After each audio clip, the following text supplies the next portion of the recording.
We're your buddies Ron and Fez, bringing you the fastest hour in radio on JFK. Shaq and Kobe each had 22 last night as the Lakers beat Minnesota 100-89 and take a 2-1 lead in that series. You know, they literally have to keep these guys scoring the exact same points so that there's not trouble. You're each going to get 22, okay?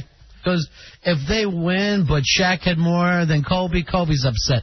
If they win big and Shaq outscores Kobe, then it's a nightmare no matter what happens. Indiana's at Detroit tonight. They're tied at 1 game apiece. Which series you think is most likely to go to Game 7? I don't know, Fez. They're both at 1 or 2. I mean, my pick is Lakers and Pacers in the finals. And that's been that way since the beginning. I still think that the Pacers could win this thing. But the Lakers are the easy bet.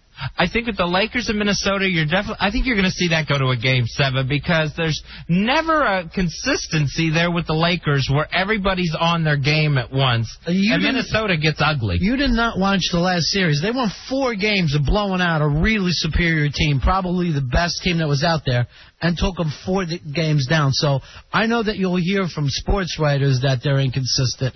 I'm not saying it, though. Not this time of year.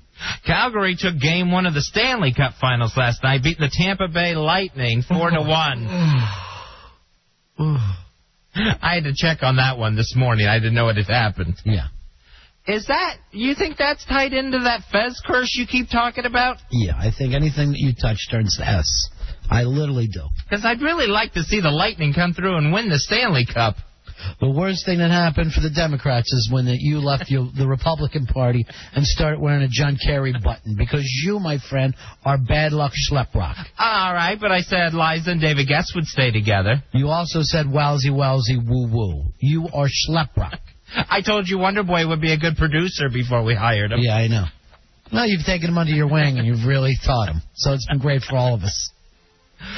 Commissioner Paul Tagliabue suggested at the NFL owners meeting that pro football could be back in Los Angeles by 2008. I would say, why are you waiting so long? It's the number 2 market in America. It's a pretty strong sports town. You got 2 baseball teams, 2 basketball teams, 2 hockey teams, and not one football team. And it's going on since what year, Fez? 94? It's just ridiculous. It's so stupid that the NFL hasn't moved on this. It seems to me like it's L.A. who doesn't want to move on it. They just don't want it. I mean, not that they don't want it, but there's just not a big enough movement to demand it. No, well, it's this. They're not going to be held up like some of these smaller towns. They're not going to turn around and say, we're going to give you the money for these giant stadiums that are really only about luxury boxes, and then have you charge us to go there. It's the problem that's come out there. When you're a city that can be comfortable with yourself without feeling like it's a reflection of the sports team, then you've got the angle. It's like New York with baseball. They're not going to go running around building these stadiums that they're told, because they don't get up in the morning and think to themselves, our city is a reflection of that team. If you're a city like Los Angeles that has other stuff, you're not going to be held up. Yeah, at the talks, the 3 sites they had talked about for where an L.A. team would play are the Coliseum and the Rose Bowl of Pasadena and one other site that already exists. Yeah. So, I mean, a team is going to have to maybe stick with getting renovated, not a new stadium. The team that did well there was the Rams. That was the team that belong to that city. When you let these owners take off because they don't feel that they have enough luxury boxes, is kind of when they lost everybody on sports. It's a wise-ass move, and it's a punk move, and there's no reason to get caught up in it. Here's the one rumor that the Colts may be the L.A. team because Indianapolis is holding up their new stadium. Yes, because that dome is almost 7 years old. We better get a brand new place. It's ridiculous.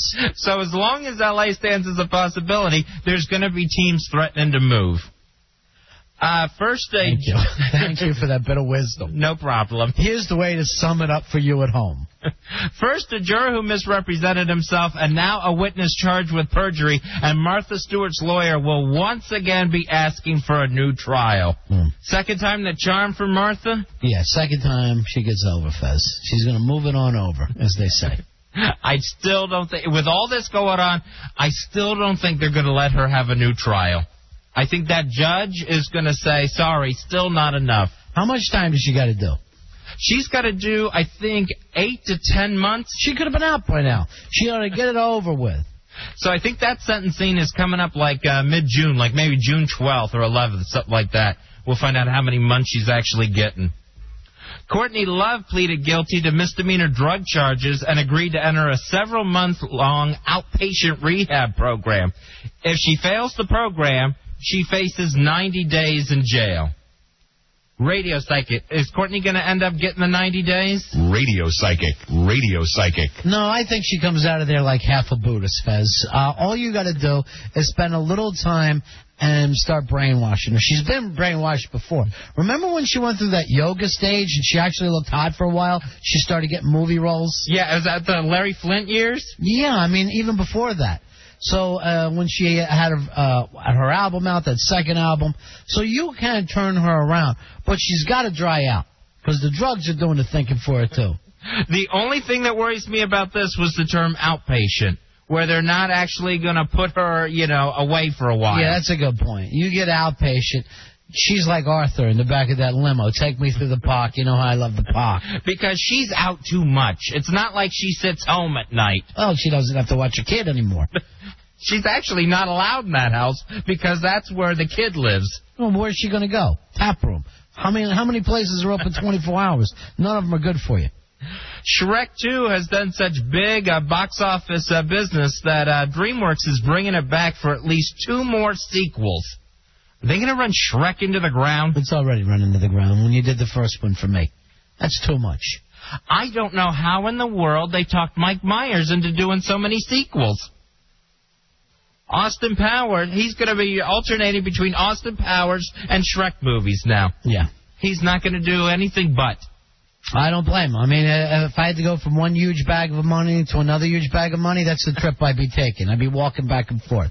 And with Eddie Murphy, these seem to be the only movies that work. No one's running around getting a Haunted Mansion or Pluto Nash 2 sequel going. As long as he's got the ogre. What do you care? He gets $10 million plus back end for talking into a microphone. That's huge. I'd be like, yeah, I'll be around. Have another 10 mil. We'll do another one. What do I care how bad they are? And I think these movies take like 30 minutes to voice. If you sit there with a script. The Harry Potter kids may all be out of the series by the 5th film because they're all getting too old for their roles. All right, are we doing this show for Nickelodeon? Is that what happened? We're going from Shrek, Harry Potter. Oddly enough, this is the movie news. This is it in America. Well, it's been like that for like 10 years. Only kids go to the movies. It's probably our fault, but the Shrek movie did like $120 million last week or some kind of crazy number like that. And go over there and you'll see a bunch of kids who basically are saying, for $10 I get to leave my house for 3 hours. I can't blame them there. I don't want to see a new Harry Potter, though. I am used to these kids. And I understand that they're growing like 3 years for every 1 year in the book by the time they get the movies out. So, yeah, now it's good for you. But by the time you get to 6 or 7 and the guy's 30 and he's got a beard going like this, let's go, Hermione, we've got 9th grade gym. Nobody likes that. Then it's suddenly looking like Anson Williams hanging around Happy Days. It's uncomfortable. We're going to take a break. We'll be right back to finish this. It's the fastest hour in radio.